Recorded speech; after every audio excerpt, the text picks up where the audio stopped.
তো এখানে আমি যে পেঁয়াজের কলি ভাজি করব, পেঁয়াজের কালি দিয়ে, গাজর দিয়ে আর এই যে ছোটো আলু দিয়ে ভাজি করব। এখানে তেল গরম হয়ে গিয়েছে, আমি পেঁয়াজ দিয়ে দিয়েছি।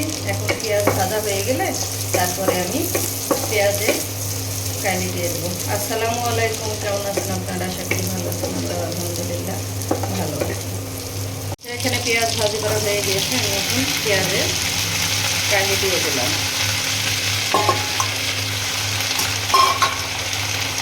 আলুও দিয়ে দিলাম।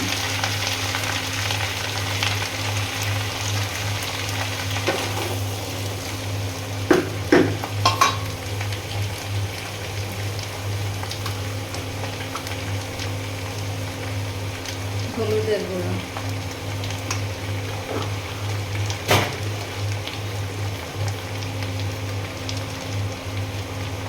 স্বাদ মতো লবণ। তারপরে তো এই যে এখানে ভাজি অনেকটাই হয়ে এসেছে।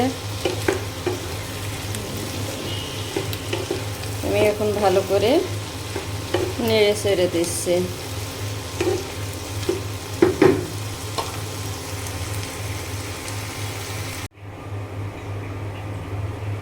তো এখানে এই যে গাজর দিয়ে আর পেঁয়াজের কালি দিয়ে আর ছোটো আলু দিয়ে ভাজি করা হয়ে গিয়েছে, আমি নামিয়ে নিয়েছি।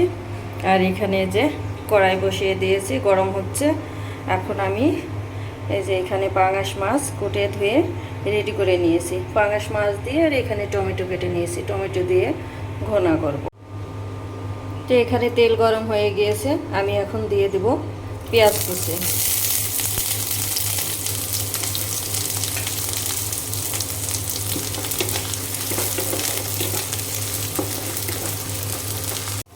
তো এখানে যে পেঁয়াজ ভাজি করা হয়ে গিয়েছে, আমি এখানে যে মশলা রেডি করে নিয়েছি।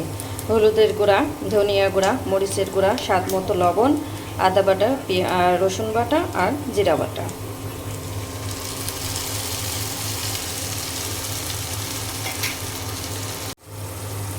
তারপরে তো এখানে মশলা কষানো হয়ে গিয়েছে, আমি এখন মাছ দিয়ে দেব।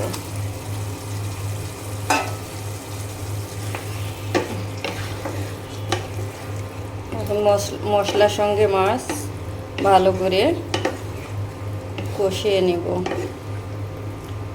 কষিয়ে রান্না করব।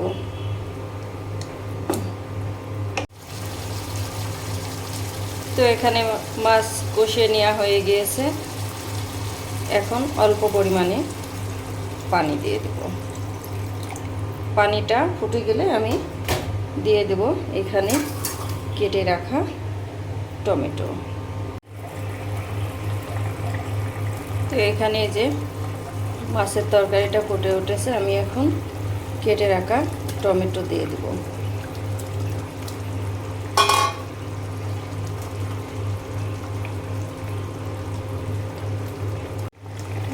এখন দিয়ে দিব আমি কয়েক পিস কাঁচামরিচ, আস্ত কাঁচামরিচ আর ধনিয়া পাতা। ধনিয়া পাতা আমার শেষ হয়ে গিয়েছে, অল্প একটু ছিল, সেটুকুই দিলাম।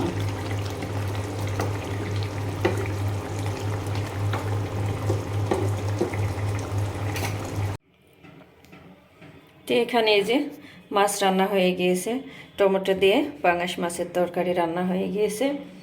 আর এখানে এই যে পেঁয়াজের কালি ভাজি আর এখানে টমেটো সালাদ কেটে নিয়েছি। তো ভিডিওটি আমি আজকে এখানে শেষ করব। যদি ভালো লাগে চ্যানেলটি সাবস্ক্রাইব করে দেবেন, একটি লাইক দিবেন আর সুন্দর সুন্দর কমেন্টস করবেন। আসসালামু আলাইকুম।